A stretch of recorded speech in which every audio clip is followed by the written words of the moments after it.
दोस्तों, आज जो तस्वीर आप स्क्रीन पर देख रहे हैं वो सिर्फ एक चेहरा नहीं है, वो एक ऐसी गलती की तस्वीर है जिसने अंतरराष्ट्रीय कूटनीति की पूरी बिसात हिला दी। एक विदेशी महिला अधिकारी, एक मंच और सामने भारत के विदेश मंत्री एस जयशंकर।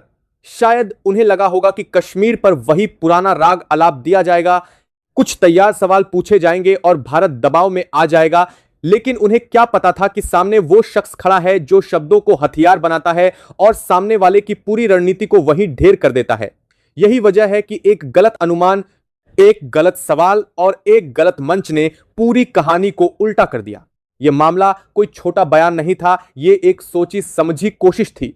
कोशिश भारत को घेरने की, कोशिश कश्मीर के मुद्दे को फिर से अंतरराष्ट्रीय बनाने की और कोशिश पाकिस्तान की उस लाइन को आगे बढ़ाने की जो सालों से फेल होती आ रही है। लेकिन इस बार फर्क इतना था कि पाकिस्तान खुद सामने नहीं था, इस बार सामने था तुर्की, और तुर्की की एक अधिकारी जो खुले मंच से भारत पर आरोपों की बौछार कर रही थी। पूरा खेल शुरू होता है पाकिस्तान के विदेश मंत्री इशाक डार के तुर्की दौरे से। कागजों में यह एक सामान्य कूटनीतिक यात्रा थी, लेकिन हकीकत में यह दौरा किसी टूरिज्म एजेंडे के लिए नहीं था। पाकिस्तान आज जिस हालत में है वहां उसे हर तरफ से सहारे की तलाश है। आर्थिक बदहाली, अंतर्राष्ट्रीय अलगाव और अंदरूनी राजनीतिक अराजकता ने इस देश को दीवार से लगा दिया है। ऐसे में तुर्की ही एक ऐसा देश बचा था जो खुले तौर पर पाकिस्तान के साथ खड़ा दिख सकता था। इशाक डार तुर्की पहुंचे, कैमरे लगे, बयान दिए गए और बातचीत का रुख अचानक कश्मीर की तरफ मोड़ दिया गया। यही वो मोड़ था जहां से मामला बिगड़ना शुरू हुआ। तुर्की की सेक्रेटरी डालमा ऐसी, जो अब तक पर्दे के पीछे मानी जाती थी, अचानक कैमरों के सामने आकर भारत पर ऐसे आरोप लगाने लगी जिनका कोई ठोस आधार नहीं था। बात सिर्फ आलोचना तक सीमित नहीं रही, भारत के लोकतंत्र, उसकी सेना और उसकी संप्रभुता पर सीधे सवाल खड़े किए गए। उन्होंने कहा कि भारत लोकतंत्र की बातें करता है, लेकिन कश्मीर में सेना के जरिए युवाओं को मारा जा रहा है। यह कोई साधारण टिप्पणी नहीं थी, यह भारत की सेना को हत्यारा बताने की कोशिश थी। उन्होंने यह भी कहा कि कश्मीर के युवक अपराधी नहीं बल्कि आजादी की मांग कर रहे हैं। यानी साफ शब्दों में आतंक और राजनीति के बीच की रेखा को मिटाने की कोशिश की गई। यही वो बिंदु था जहां से यह बयान एक राजनयिक टिप्पणी नहीं बल्कि भारत के खिलाफ खुला हमला बन गया। इसके बाद उन्होंने तुलना की, और यह तुलना सबसे खतरनाक थी। भारत की तुलना इजराइल से और कश्मीर की तुलना गाजा से। यह तुलना सिर्फ भावनात्मक नहीं थी, यह रणनीतिक थी। इसका मकसद था भारत को अंतरराष्ट्रीय मंच पर एक दमनकारी देश के रूप में पेश करना, यह दिखाने की कोशिश कि भारत वही कर रहा है जो इजराइल गाजा में करता है। यह बयान जानते बूझते दिया गया, यह बयान जानते भारत को अंतरराष्ट्रीय मंच पर एक दमनकारी देश के रूप में पेश करना, यह दिखाने की कोशिश की भारत, ताकि वैश्विक मीडिया में भारत की छवि पर हमला किया जा सके। यहां तक भी अगर बात रुक जाती तो इसे कूटनीतिक चूक कहा जा सकता था, लेकिन बात यही नहीं रुकी। तुर्की की सेक्रेटरी ने खुले तौर पर कहा कि उनका देश कश्मीरियों के साथ खड़ा है और भविष्य में उन्हें आजादी जरूर मिलेगी। यह सीधा भारत की संप्रभुता को चुनौती थी। यह कहना कि एक भारतीय राज्य को अलग करने में पाकिस्तान मदद करेगा और तुर्की उसका साथ देगा, यह किसी भी अंतरराष्ट्रीय नियम के तहत स्वीकार्य नहीं है। सबसे गंभीर संकेत तब आया जब इस समर्थन को सिर्फ नैतिक या राजनीतिक नहीं बल्कि संभावित सैन्य मदद तक ले जाने की बात की गई। कैमरों के सामने हथियारों की आपूर्ति जैसे शब्दों का इस्तेमाल किया गया। यह कोई भावनात्मक बहाव नहीं था, यह एक सोचा समझा संदेश था जो पूरी दुनिया को सुनाया गया। यहीं से साफ हो गया कि यह सिर्फ बयानबाजी नहीं बल्कि भारत के खिलाफ एक लाइन खींचने की कोशिश है। इस बयान के बाद माहौल पूरी तरह बदल चुका था। यह तय हो गया था कि भारत चुप नहीं बैठेगा, और जब भारत की ओर से जवाब आया तो उसने पूरी बहस की दिशा ही बदल दी। एस जयशंकर ने बिना आवाज ऊंची किए, बिना भावनाओं में बहे, एक एक शब्द को तौलकर रखा। उन्होंने साफ कहा कि जो देश आतंकवादी संगठनों को राजनीतिक आंदोलन बताने की कोशिश करते हैं, उन्हें भारत को लोकतंत्र और मानवाधिकारों का पाठ नहीं पढ़ाना चाहिए। यह सीधा हमला था उस सोच पर जो आतंक को आजादी की लड़ाई का नाम देती है। जयशंकर ने तुर्की को उसका आईना दिखाया। उन्होंने कहा कि आरोप लगाने से पहले अपने रिकॉर्ड को देखें। सीरिया में कौन से आतंकी गुटों को समर्थन मिला, किन रास्तों से फंडिंग हुई और कैसे ये नेटवर्क यूरोप तक फैलने की कोशिश कर रहे हैं, यह सब दुनिया जानती है। तो अब उन्होंने यह भी साफ किया कि भारत में तुर्की से कहीं ज्यादा मुस्लिम आबादी रहती है। अगर भारत में सच में किसी एक समुदाय पर अत्याचार होता तो देश कब का जल चुका होता। लेकिन भारत की सच्चाई यह है कि यहां हर धर्म के लोग साथ रहते हैं और देश लगातार आगे बढ़ रहा है। यही वजह है कि भारत आज दुनिया की बड़ी अर्थव्यवस्थाओं में शामिल है। जयशंकर ने दो टूक कहा कि पाकिस्तान जैसे देश के बहकावे में आकर भारत पर आरोप लगाना कूटनीति नहीं कहलाता। भारत अपने आंतरिक मामलों में किसी भी तरह की दखलंदाजी बर्दाश्त नहीं करेगा। कश्मीर भारत का विषय है और रहेगा। इस मुद्दे पर बाहरी ताकतों की बयानबाजी स्वीकार नहीं की जाएगी। यहीं पर साफ हो गया कि यह मुकाबला सिर्फ शब्दों का नहीं है, इसके पीछे एक बड़ा जियोपॉलिटिकल खेल चल रहा है। तुर्की की बौखलाहट का कारण सिर्फ कश्मीर नहीं है।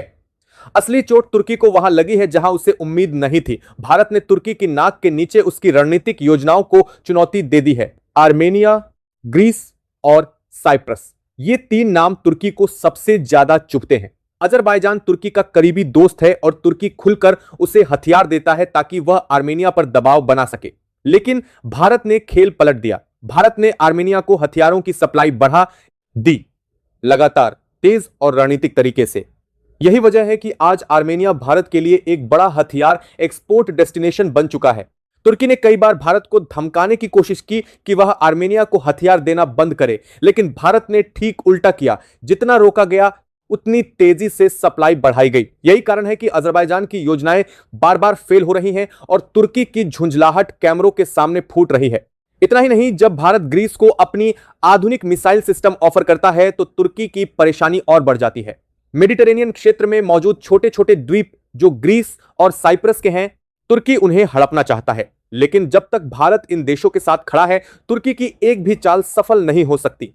यही असली वजह है कि कश्मीर के नाम पर तुर्की ने यह बवाल खड़ा किया, क्योंकि असली लड़ाई कश्मीर नहीं बल्कि रणनीतिक दबाव की है और इस दबाव में तुर्की और पाकिस्तान दोनों घबराए हुए हैं। दोस्तों, अगर आपको लग रहा है कि यह सिर्फ शुरुआत है तो आप बिल्कुल सही हैं। कहानी अभी और बड़ी होने वाली है और आने वाले हिस्सों में कई ऐसे खुलासे सामने आएंगे जो पूरे गेम को और साफ कर देंगे। अगर आप चाहते हैं कि सच्चाई इसी तरह बिना फिल्टर आपके सामने आती रहे तो वीडियो को लाइक जरूर करें, अपने दोस्तों के साथ शेयर करें और चैनल को सब्सक्राइब करना न भूलें। क्या क्योंकि आगे जो आने वाला है वो और भी बड़ा है। अब जरा परत दर परत समझते हैं कि तुर्की की यह बौखलाहट अचानक नहीं है, बल्कि इसके पीछे सालों से सुलगती हुई एक आग है, जिस आग में पाकिस्तान घी डाल रहा है और खुद तुर्की जल रहा है। कश्मीर का नाम लेकर जो ड्रामा खड़ा किया गया वह सिर्फ एक बहाना था। असली कहानी बहुत गहरी है और बहुत दूर तक जाती है। तुर्की आज खुद को इस्लामिक दुनिया का नेता साबित करने में लगा हुआ है। एर्दोगान की सरकार यह मान चुकी है कि अरब दुनिया अब उनके कंट्रोल में नहीं रही। सऊदी अरब, यूएई और मिस्र जैसे देश अब अपने फैसले खुद ले रहे हैं। पाकिस्तान आर्थिक रूप से नाकाम हो चुका है। ऐसे में तुर्की को लगा कि अगर कहीं से वह अपनी खोई हुई लीडरशिप वापस पा सकता है तो वह है भारत विरोध के मंच से। और भारत विरोध का सबसे आसान मुद्दा है कश्मीर। लेकिन तुर्की यह भूल गया कि आज का भारत 1990 या 2000 वाला भारत नहीं है। यह वह भारत नहीं है जो हर बयान पर सफाई देता फिरे। यह वह भारत है जो जवाब वही देता है, उसी मंच पर देता है और सीधे देता है। यही वजह है कि जब तुर्की की सेक्रेटरी ने कैमरों के सामने जहर उगला तो भारत की तरफ से जवाब भी उसी लेवल पर आया। जयशंकर का जवाब सिर्फ एक बयान नहीं था, वह एक संदेश था। संदेश तुर्की को भी और पाकिस्तान को भी। उन्होंने यह साफ कर दिया कि आतंकवाद को आजादी की लड़ाई कहने वालों से भारत कोई नैतिक उपदेश नहीं सुनेगा। यह लाइन सिर्फ तुर्की के लिए नहीं थी, यह पाकिस्तान की गर्दन पर रखा हुआ हाथ था। अब यहां एक और बात समझना जरूरी है। तुर्की जिस तरह कश्मीर की बात कर रहा है, उसी तरह वह साइप्रस, कुर्द और आर्मेनिया के मुद्दों पर खुद क्या करता है यह पूरी दुनिया जानती है। कुर्दों पर कार्रवाई, उत्तरी साइप्रस पर कब्जा और आर्मेनिया के खिलाफ अजरबैजान को खुला समर्थन। इन सब मामलों में तुर्की को कभी लोकतंत्र और मानवाधिकार याद नहीं आते और यही दोहरा चरित्र जयशंकर ने दुनिया के सामने उजागर कर दिया। बिना नाम लिए, बिना चिल्लाए उन्होंने तुर्की की पूरी पोल खोल दी। यही वजह है कि तुर्की के मीडिया में इसके बाद भारत के खिलाफ और ज्यादा आक्रामक लेख और रिपोर्ट आने लगे, क्योंकि जब सच सामने आ जाता है तो सबसे ज्यादा तकलीफ वहीं होती है। अब बात करते हैं पाकिस्तान की। पाकिस्तान इस पूरे खेल में सिर्फ एक मोहरा है। इशाक डार का तुर्की दौरा दरअसल मदद मांगने की एक असफल कोशिश थी। पाकिस्तान जानता है कि अब उसके पास कश्मीर के नाम पर दुनिया को गुमराह करने का वक्त खत्म हो चुका है। FATF से लेकर IMF तक हर जगह पाकिस्तान की साख खत्म हो चुकी है। इसलिए पाकिस्तान चाहता है कि कोई और देश कश्मीर का झंडा उठाए और तुर्की इसके लिए सबसे सही विकल्प लगा। लेकिन पाकिस्तान यह भूल गया कि भारत अब कूटनीति के साथ साथ रणनीति भी खेलता है और यही रणनीति तुर्की को सबसे ज्यादा चुभ रही है। आर्मेनिया इसका सबसे बड़ा उदाहरण है। जिस तरह भारत ने आर्मेनिया को हथियारों की सप्लाई बढ़ाई है, उसने तुर्की और अजरबैजान दोनों की नींद उड़ा दी है। यह सप्लाई कोई छोटी मोटी नहीं है। इसमें रॉकेट सिस्टम, आर्टिलरी और आधुनिक डिफेंस इक्विपमेंट शामिल हैं और यही हथियार आज अजरबैजान के खिलाफ इस्तेमाल हो रहे हैं। तुर्की यह बात अच्छी तरह समझता है कि अगर आर्मेनिया मजबूत होता गया तो उसका पूरा काकेशस प्लान फेल हो जाएगा और भारत इस प्लान में सबसे बड़ा रोड़ा बन चुका है। यही वजह है कि तुर्की बार बार भारत को धमकाने की कोशिश करता रहा है, लेकिन भारत ने एक कदम भी पीछे नहीं हटाया। ग्रीस और साइप्रस का मामला भी उतना ही गंभीर है। मेडिटेरेनियन क्षेत्र में तुर्की की विस्तारवादी सोच किसी से छिपी नहीं है।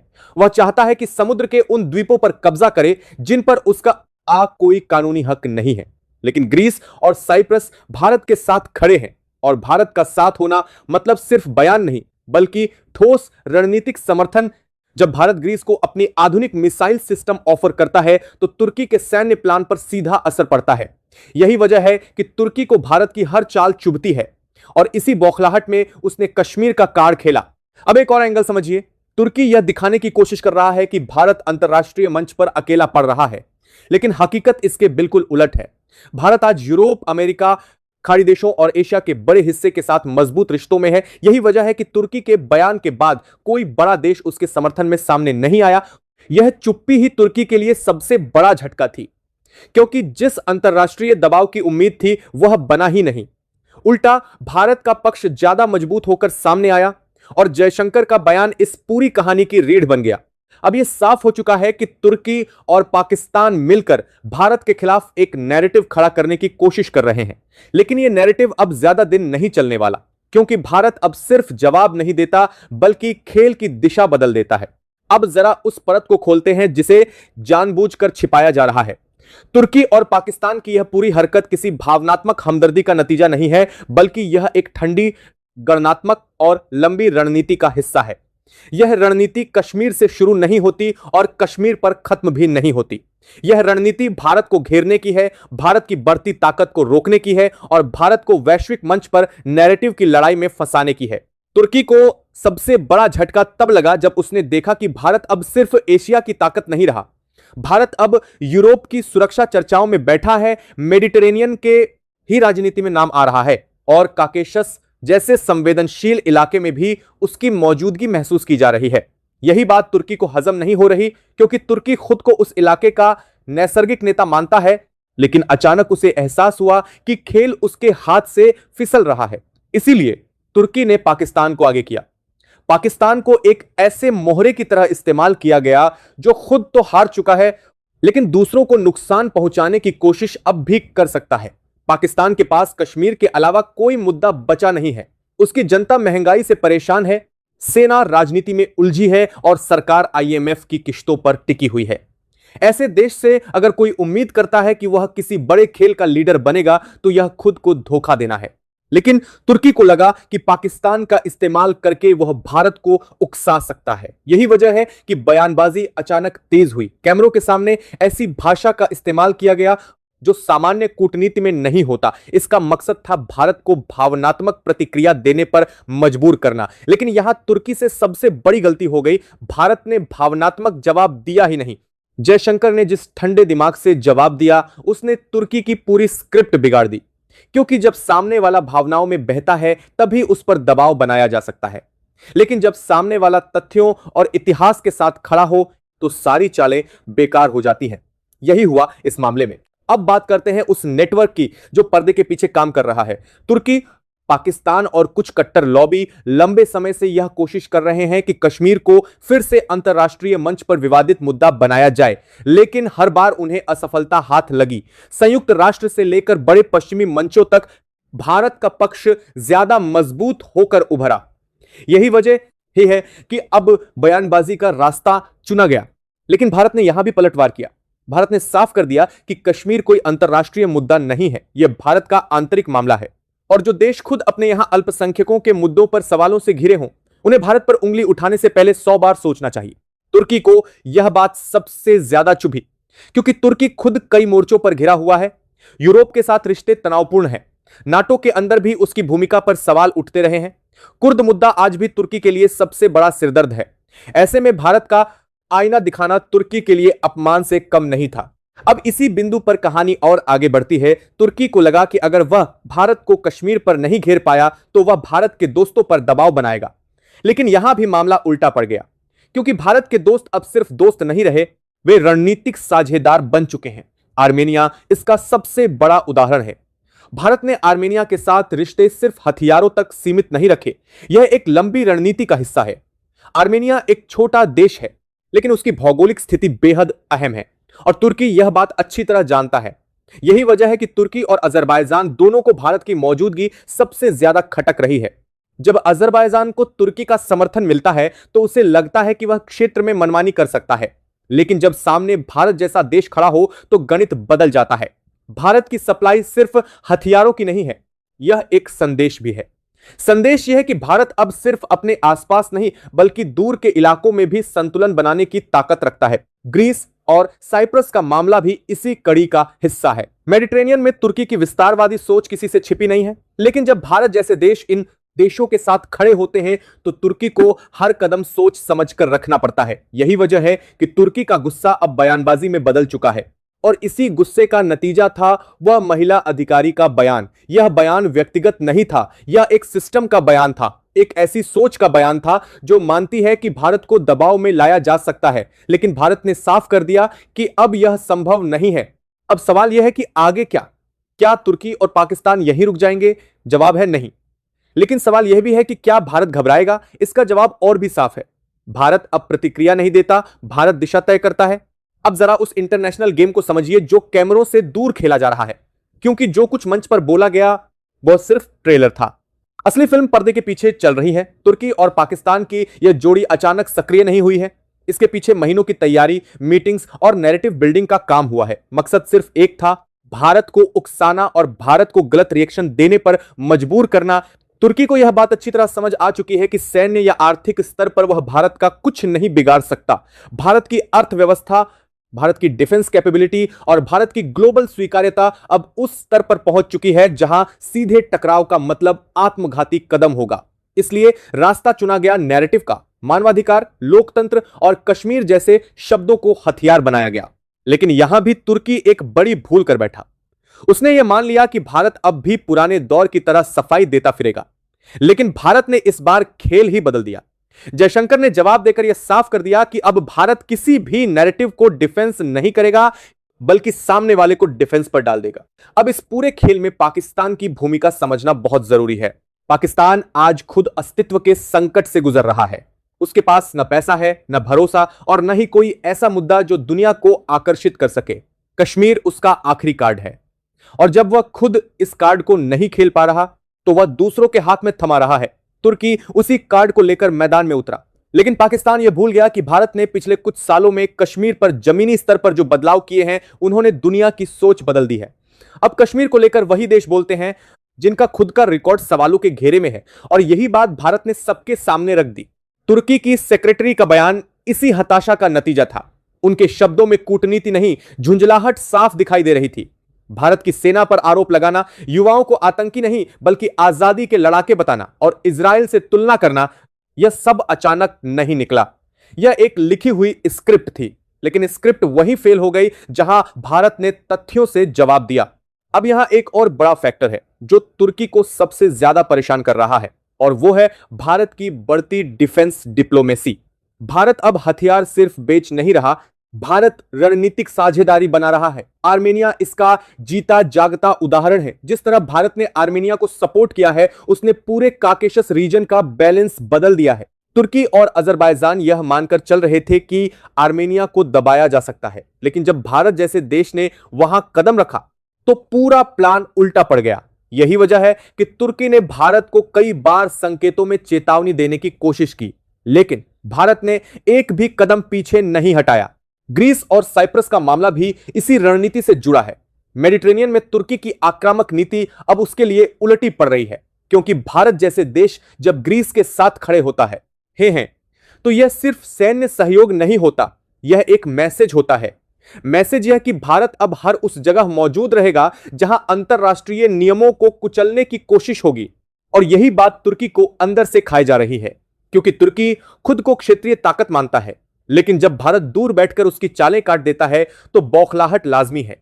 इसी बौखलाहट में कश्मीर का मुद्दा उछाला गया। अब यह भी समझिए कि तुर्की अकेला नहीं है, उसके पीछे कुछ ऐसी लॉबी भी हैं जो भारत के उभार से परेशान है।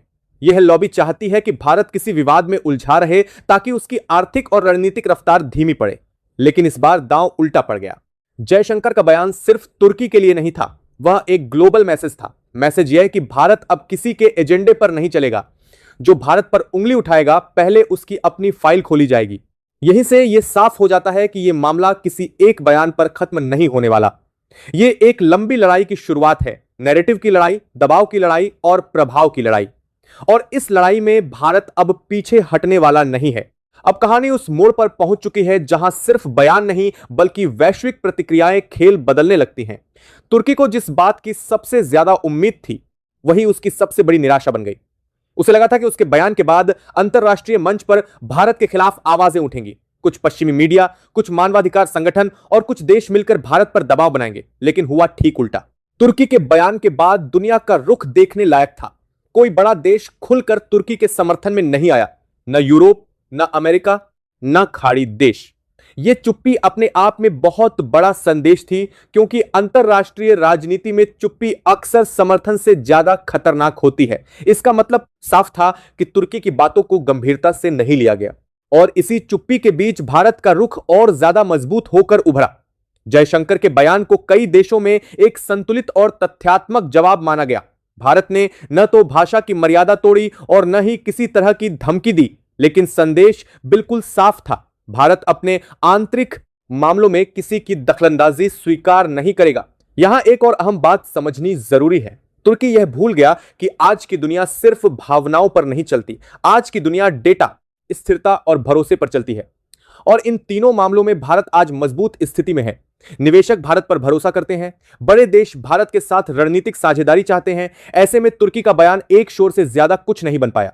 अब इस पूरे घटनाक्रम के बाद पाकिस्तान की हालत और खराब हो गई। उससे उम्मीद थी कि तुर्की के जरिए कश्मीर का मुद्दा फिर से जिंदा किया जाएगा। लेकिन पाकिस्तान को एक बार फिर एहसास हुआ कि दुनिया अब उसकी बातें सुनने के मूड में नहीं है। उल्टा पाकिस्तान का नाम आते ही भरोसे की कमी अपने आप जुड़ जाती है। तुर्की के लिए भी यह झटका कम नहीं था, क्योंकि उसने पहली बार खुले मंच से इतनी आक्रामक भाषा का इस्तेमाल किया और बदले में उसे समर्थन की जगह सवाल मिले। सवाल यह कि क्या तुर्की खुद मानवाधिकारों के मामले में दूध का धुला है? सवाल यह कि कुर्दों के साथ उसका रवैया क्या है? सवाल यह कि उत्तरी साइप्रस पर उसकी मौजूदगी किस अंतरराष्ट्रीय नियम के तहत है? इन सवालों ने तुर्की को डिफेंस मोड में ला दिया और यही वह स्थिति थी जिससे तुर्की बचना चाहता था। क्योंकि जब आप डिफेंस में आते हैं तो आपकी आक्रामकता खुद ब खुद कमजोर पड़ जाती है। भारत ने यही किया, उसने तुर्की को डिफेंस पर धकेल दिया। अब इसी बीच भारत ने अपनी कूटनीतिक चालें और तेज कर दी। ग्रीस के साथ बातचीत आगे बढ़ी, आर्मेनिया के साथ डिफेंस सहयोग और मजबूत हुआ, साइप्रस के साथ रिश्तों में नई गर्माहट दिखी। यह सब संयोग नहीं था, यह एक स्पष्ट संदेश था कि भारत दबाव में आने वाला नहीं है। तुर्की यह बात समझ चुका था कि अब मामला सिर्फ कश्मीर तक सीमित नहीं रहा, यह उसके क्षेत्रीय प्रभाव का सवाल बन चुका है। क्योंकि जब भारत जैसे देश आपके आसपास के देशों के साथ खड़े हो जाते हैं तो आपकी विस्तारवादी योजनाएं अपने आप कमजोर पड़ जाती हैं। यहीं से तुर्की की बौखलाहट और बढ़ गई। उसके मीडिया में भारत विरोधी लेखों की संख्या बढ़ने लगी। सोशल मीडिया पर नैरेटिव चलाने की कोशिशें तेज हुई, लेकिन इन सबका असर सीमित ही रहा, क्योंकि भारत के खिलाफ बनाए जा रहे नैरेटिव में दम नहीं था। भारत ने इस पूरे मामले में एक बात और साफ कर दी, वह यह कि भारत किसी भी देश से दुश्मनी नहीं चाहता, लेकिन अगर कोई देश भारत की संप्रभुता पर सवाल उठाएगा तो जवाब मिलेगा, और वह जवाब भावनात्मक नहीं बल्कि रणनीतिक होगा। अब कहानी अपने निर्णायक मोड़ पर पहुंच चुकी है। अब कोई भ्रम नहीं बचा है कि यह पूरा मामला अचानक नहीं हुआ। यह एक सोची समझी कोशिश थी, लेकिन एक ऐसी कोशिश जो गलत जगह जाकर टकरा गई। तुर्की और पाकिस्तान ने यह मान लिया था कि भारत को नैरेटिव के जाल में फंसाया जा सकता है, कि कुछ भावनात्मक आरोप, कुछ भारी शब्द और कुछ अंतरराष्ट्रीय मंचों का इस्तेमाल करके भारत को कटघरे में खड़ा किया जा सकता है। तुर्की की महिला अधिकारी की एक गलती ने पूरी तस्वीर साफ कर दी। उन्होंने यह मान लिया कि भारत पुराने ढांचे में ही सोचेगा, लेकिन भारत अब नए युग की कूटनीति खेल रहा है। एक ऐसी कूटनीति जिसमें शब्द भी हथियार हैं और खामोशी भी संदेश। आज दुनिया यह देख रही है कि कौन स्थिर है, कौन भरोसेमंद है और कौन सिर्फ शोर मचा रहा है। और इसी कसौटी पर तुर्की और पाकिस्तान की बयानबाजी खुद ही कमजोर पड़ गई। भारत को कुछ साबित करने की जरूरत ही नहीं पड़ी। यही वजह है कि यह मामला यहीं खत्म नहीं होता, लेकिन इसका नतीजा साफ है। भारत ने न सिर्फ जवाब दिया बल्कि यह भी तय कर दिया कि आगे बहस किस दिशा में जाएगी। और जब दिशा भारत तय करता है तो बाकी दुनिया सिर्फ एडजस्ट करती है। अब आखिरी बात बिल्कुल साफ है, कश्मीर भारत का था, भारत का है और भारत का रहेगा। इस पर बयानबाजी करने वालों को सिर्फ सुर्खियां मिलेंगी, नतीजा नहीं। और भारत अपने फैसले खुद करेगा, किसी के दबाव में नहीं। अब आप बताइए, क्या जयशंकर साहब ने तुर्की को आईना दिखाकर सही किया या नहीं? क्या भारत को इसी तरह खुलकर और सधे हुए अंदाज में जवाब देते रहना चाहिए? अपनी राय नीचे कमेंट में जरूर लिखिए। अगर आपको यह पूरा विश्लेषण जरूरी लगा तो वीडियो को लाइक जरूर करें, अपने दोस्तों के साथ शेयर करें ताकि उन्हें भी पूरी सच्चाई पता चले। और इसी तरह की सीधी बिना मिलावट वाली जानकारी के लिए चैनल को सब्सक्राइब करें और बेल आइकन को ऑल पर जरूर रखें। जय श्री राम।